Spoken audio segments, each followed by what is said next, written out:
सोनम वांगचुक की जमानत को लेकर के दोस्तों इस वक्त सुप्रीम कोर्ट से एक बहुत बड़ा अपडेट निकल करके आ रहा है। जो उनकी जमानत याचिका दाखिल की गई है उनकी पत्नी गीतांजलि की तरफ से, उसे लेकर के सुप्रीम कोर्ट से एक बहुत बड़ा अपडेट निकल करके सामने आ रहा है। उसके बारे में हम बात करेंगे, लेकिन उससे पहले दोस्तों यह समझना जरूरी है कि जिस शख्स के ऊपर नेशनल सिक्योरिटी एक्ट यानी कि NSA लगाया गया है, राष्ट्रीय सुरक्षा को जिसकी वजह से थ्रेट की जो है संभावना है, उसके बाद में उसे जेल में डाला गया है जोधपुर की में, उस पर विपक्ष के नेताओं की जिस तरीके से सक्रियता या फिर उनकी जो प्रतिक्रियाएं निकल करके सामने आ रही हैं वो वाकई में बहुत ही ज्यादा हैरान कर देने वाली हैं।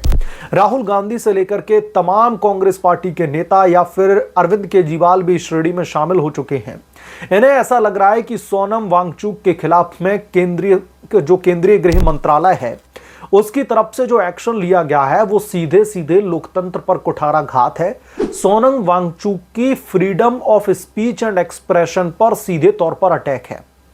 अब यहां पर दोस्तों दिलचस्प बात यह है कि सोनम वांगचुक के ऊपर जो दंगे भड़काने के आरोप लगे हैं, लोगों को बहकाने के आरोप लगे हैं, वो कैसे नजरअंदाज किए जा सकते हैं, वो भी एक ऐसे दौर में जब भारत के ही पड़ोसी देश नेपाल में तथाकथित जेनजियों ने जो है वहां का तख्ता पलट कर दिया, वहां के नेताओं को दौड़ा दौड़ा करके पीटा, और उसी अगर प्रोपेगेंडे को हिंदुस्तान की सरजमी से कोई प्रमोट करने की कोशिश करता है तो मुझे लगता है कि पुलिस को कार्रवाई करनी पड़ेगी। मसलन अब सुप्रीम कोर्ट से दोस्तों एक बहुत बड़ा अपडेट निकल करके सामने आ रहा है। इधर NSA लगता है सोनम वांगचुक के ऊपर, कई विपक्षी नेताओं की मिलने की कोशिशें शुरू हो जाती हैं।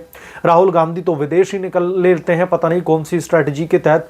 उनकी पत्नी गीतांजलि ने सुप्रीम कोर्ट में एक पिटीशन डाली और उस पिटीशन में इस बात पर जोर दिया कि उनके पति सोनम वांगचुक के ऊपर जो NSA लगाया गया है, जिन भी धाराओं के तहत मुकदमा दर्ज किया गया है, वो पूरी तरीके से बेबुनियाद है।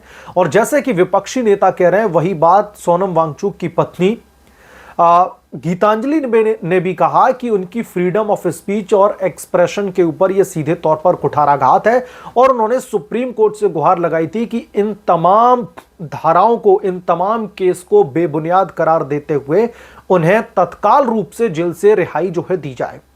सुप्रीम कोर्ट ने सोनम वांगचुक की पत्नी गीतांजलि की पिटीशन को देखा और पढ़ा। उसके बाद में उन्हें लगा कि चलिए अब इस पर सुनवाई करते हैं, इसलिए सुप्रीम कोर्ट की तरफ से अब तारीख दे दी गई है। इस मामले पर सुनवाई होगी सोमवार को और यह तय किया जाएगा सुप्रीम कोर्ट के जजेस के द्वारा कि क्या वाकई में सोनम वांगचुक के ऊपर जो NSA लगा है, जो उनके खिलाफ में कार्रवाई की गई है, और जो जम्मू कश्मीर पुलिस से लेकर के जो तमाम इन्वेस्टिगेटिव एजेंसीज उन पर पैनी नजर जो है गड़ा करके बैठे हुए थे, जो तमाम सबूत इकट्ठे किए हैं, उसके आधार पर क्या इन पर NSA लगना बनता है? क्या इनके ऊपर देशद्रोह का मुकदमा चला करके जो है ना जेल में रखा जा सकता है? क्योंकि पाकिस्तानी एजेंट के साथ में भी इनकी कनेक्शंस को लेकर के बात कही गई थी।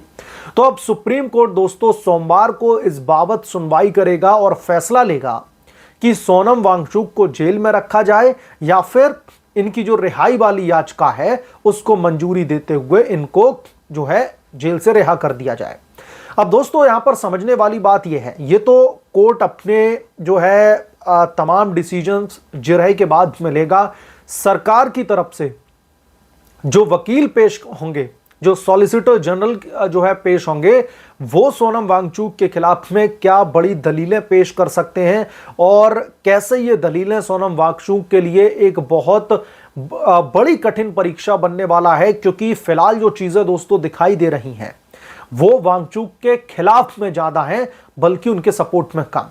तो सरकारी वकील की तरफ से यह दलीलें दी जा सकती हैं कि जिस तरीके से नेपाल में आंदोलन के बाद में धरना प्रदर्शन के नाम पर जो तमाम वीडियोस वांगचुक की तरफ से जारी किए गए, जो तमाम स्टेटमेंट उनकी तरफ से दी गई हैं, वो सीधे तौर पर युवाओं को भड़काने और बरगलाने के लिए थी।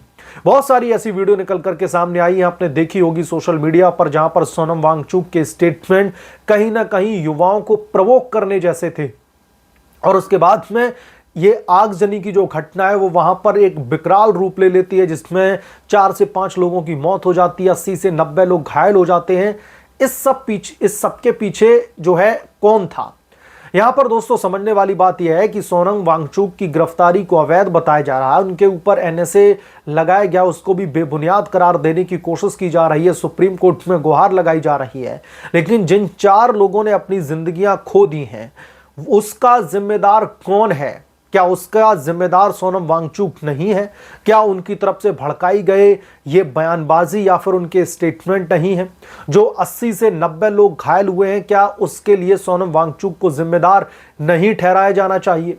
सरकार की तमाम कोशिशों के बावजूद, सरकार की तरफ से तमाम जो है एफर्ट्स दिखाए गए कि कैसे भी करके इनका जो धरना प्रदर्शन है, जो इनका अनशन है, उसको बंद करवाया जाए, लेकिन उन्होंने नहीं माना। जैसे ही वहां पर दंगे भड़कते हैं, लोगों का खून जमीन पर बहने लगता है, उसके बाद में अपने आप ये गायब हो जाते हैं, फरार हो जाते हैं। और उसके बाद में बहुत सारी चीजें ऐसी निकल करके सामने आई, जैसे कि इनका FCRA जो है उसको रद्द कर दिया गया, उसका लाइसेंस कैंसिल कर दिया गया, जिसके तहत ये फॉरेन फंडिंग जो है लेकर के आ रहे थे और उसका इस्तेमाल कहां कहां किया जा रहा था, ये इन्वेस्टिगेशन का हिस्सा और इस पर इन्वेस्टिगेशन चल रही है। लेकिन जो दोस्तों अभी तक खबरें निकल करके सामने आई हैं, जो जम्मू कश्मीर की पुलिस के तमाम बयान निकल करके सामने आए हैं, जो तमाम सबूत पेश किए गए हैं, वो इस बात की ओर इशारा कर रहे हैं कि फिलहाल सोनम वांगचुक को जमानत मिलना मुश्किल ही नहीं, एक तरीके से नामुमकिन है। कोर्ट के द्वार सबके लिए खुले हुए हैं, चाहे फिर आप दोषी हो, अपराधी हो, या फिर आप पर सिर्फ आरोप लग रहे हो, सबके लिए द्वार खुले हुए हैं। तो ऐसे में सुप्रीम कोर्ट ने इस मुद्दे को वाजिब समझा कि कम से कम सोनम वांगचुक के पक्ष को सुप्रीम कोर्ट में सुना जाए, और सुप्रीम कोर्ट में उनका पक्ष रखा भी जाएगा। उनके जो वकील हैं वो वहां पर उनका पक्ष रखेंगे भी। लेकिन अगर हम यहां पर जमानत की बात करें, अगर हम जमानत को थोड़ा सा एनालाइज करने की कोशिश करें कि क्या वांगचुक को जमानत मिल सकती है, तो इसका दोस्तों जो जवाब है वो फिलहाल मौजूदा जानकारी के मुताबिक, मौजूदा सबूतों के आधार पर इसका जवाब सीधे तौर पर ना है। क्योंकि सुप्रीम कोर्ट भी अभी इतनी जल्दी सोनम वांगचुक को जमानत नहीं दे सकता। इस मामले में इन्वेस्टिगेशन चल रही है, जो इन्वेस्टिगेटिव एजेंसीज हैं वो लगातार इंटेरोगेट कर रही हैं। इसके लिंक कहां कहां से जो है जुड़े हुए थे, क्या ये वाकई में एक सुनियोजित मामला था? बांग्लादेश से नेपाल तक और हिंदुस्तान से लेकर के पाकिस्तान तक कई सारे मुद्दे इस मामले में इन्वॉल्व हो चुके हैं, और इसीलिए इन्वेस्टिगेटिव एजेंसीज को समय चाहिए सोनम वांगचुक से इंटेरोगेट करके तमाम सच्चाई बाहर निकलवाई जाए कि क्या ये जो आंदोलन भड़का, जिसकी वजह से 4 लोगों की मौत और 80 से 90 लोग घायल हो गए, ये क्या सुनियोजित था? क्या प्री प्लानिंग इसके लिए की गई थी? क्या इसके लिए फंडिंग वहां पर भेजी गई थी? इसके तार बांग्लादेश, नेपाल, पाकिस्तान कहां से जुड़े हुए हैं? इन तमाम चीजों पर इन्वेस्टिगेशन जो है लगातार चल रही है। तो इंटेरोगेशन के लिए सोनम वांगचुक का कस्टडी में रहना, जेल में रहना बेहद ही जरूरी है। और मुझे लगता है कि सुप्रीम कोर्ट भी इस बाबत इन तमाम चीजों को समझेगी, और आई एम श्योर जो सरकारी वकील हैं उनकी तरफ से जो है इन तमाम दलीलों पर जोर दिया जाएगा। और मुझे ऐसा लगता है कि सोनम वांगचुक की जो जमानत वाली याचिका है उसके खिलाफ ही सुप्रीम कोर्ट का फैसला आएगा। आपका दिमाग क्या कहता है? आपकी एनालिसिस क्या कहती है? प्लीज आपकी जो भी राय है वो कमेंट सेक्शन में जरूर लिख करके बताएं। जल्द मिलूंगा किसी दूसरे बड़े अपडेट के साथ में, तब तक के लिए धन्यवाद। और अगर आप लोग चैनल पर नए हैं तो आपसे गुजारिश है कि प्लीज चैनल को सब्सक्राइब कर लें और साइड बने बेल आइकन को जरूर प्रेस करें, ताकि जब भी मैं कोई नई रिपोर्ट लेकर के आऊं, कोई नया वीडियो रिलीज करूं, तो सबसे पहले नोटिफिकेशन आपको मिले।